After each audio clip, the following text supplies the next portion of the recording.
unleash that power by voting, by going to those polls now and on Tuesday, Election Day, and voting like ever before, and bringing your friends and your loved ones and your family members, and let everyone know that we're not going backwards, only forward. Across the country and in New York State, Republicans have been clear about their agenda, advocating for treating legal asylum seekers with no humanity, just to score cheap political points with their base.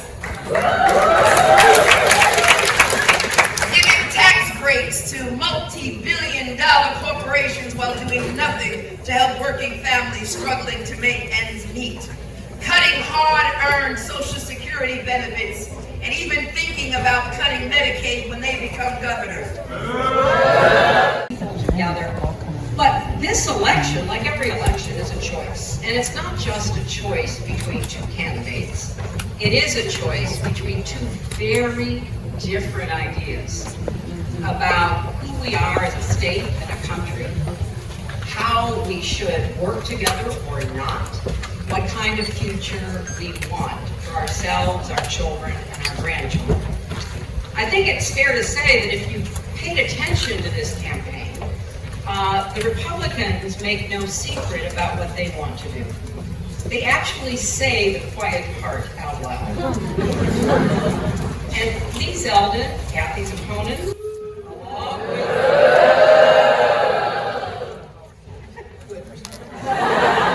along with Donald Trump and their allies, are literally fighting tooth and nail to turn back the clock. Think about it. Yes, of course, they want to turn back the clock on abortion. They spent 50 years trying to make that happen. But they wanted to turn back the clock on women's rights in general, on civil rights, on voting rights, on gay rights. They are determined to exercise control over who we are, how we feel and believe and act in ways that I thought we had long left behind. At the subway stops or out telling your friends and neighbors to get out to vote in these last 5 days.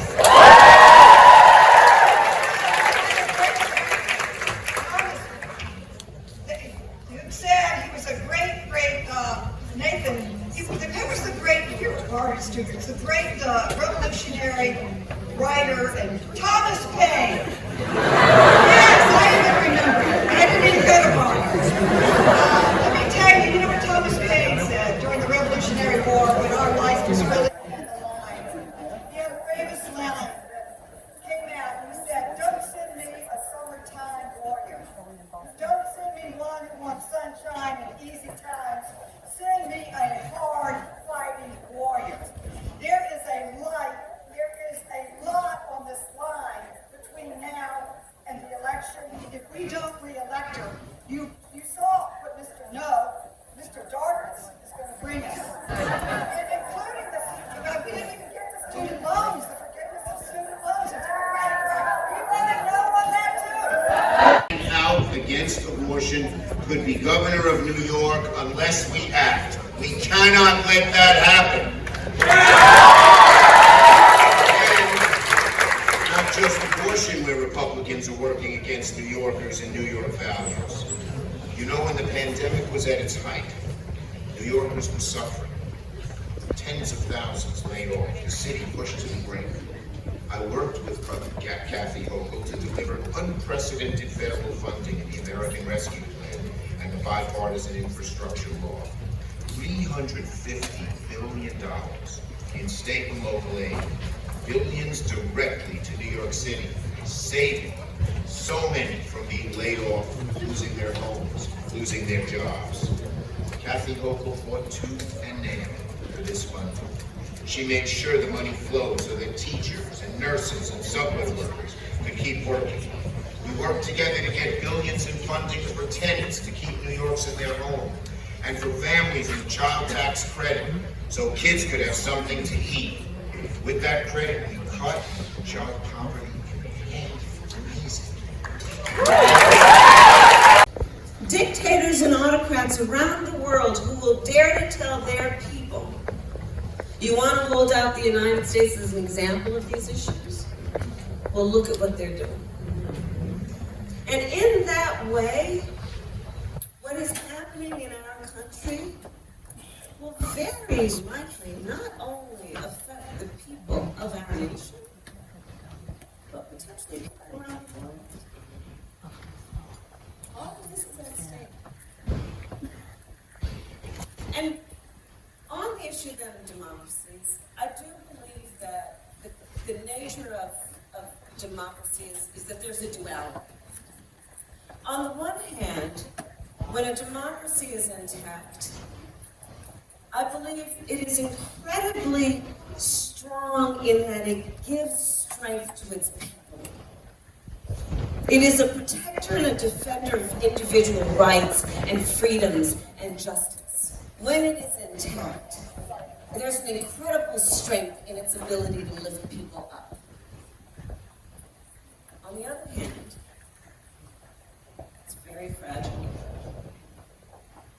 It is only as strong as our willingness to fight for it.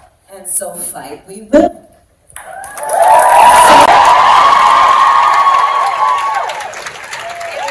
Count on you to help us see that through. 5 days. 5 days. So we need folks to vote, right? For folks who haven't voted, we need them to vote. We need them to vote early, and we need them to vote on election day.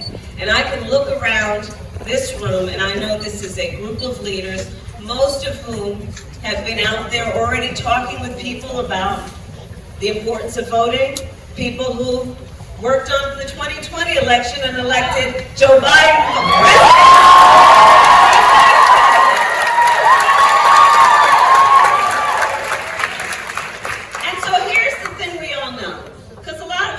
Doing this every election cycle, asking folks to vote.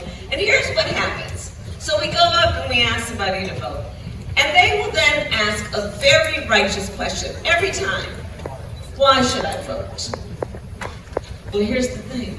We got a whole lot of good material. We got a lot of good material. Because think about it. Last election, 2020, in the height of a pandemic, so much loss of life. People lost their jobs, loss of normalcy. Parents who are trying to figure out how they can educate their kids in the middle of all this, trying to go online if they even had access to high-speed internet. And in the midst of all of that, think about it. We had an historic turnout, and in particular, historic turnout of young voters. Extraordinary leadership.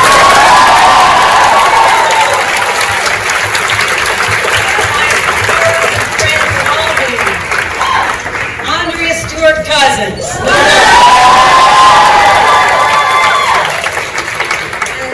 With all love and respect to our speaker, Carol Hasty, now there are 2 women and a really good guy in the room. To all of you, I have a simple message. To all of you, but particularly to the women of New York. This is our moment. This is when we think of the ghosts of the past. The women who gathered in 1848 in a place called Seneca Falls. I've often wondered how, without the benefit of social media, how they all gather in one place. 300 people found their way to a place that became the intersection of rights. Native American rights, abolitionists, women's rights, it all came together in this small community in upstate New York. We need to go there.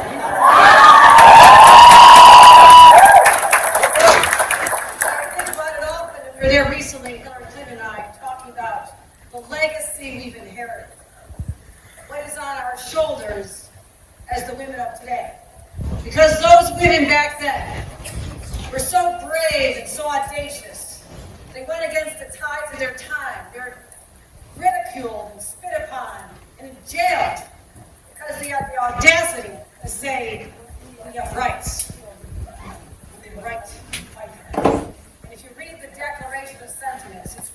wall. And you can feel their disdain dripping with every word, saying, we are sick and tired of being the properties of men. We want to have the chance to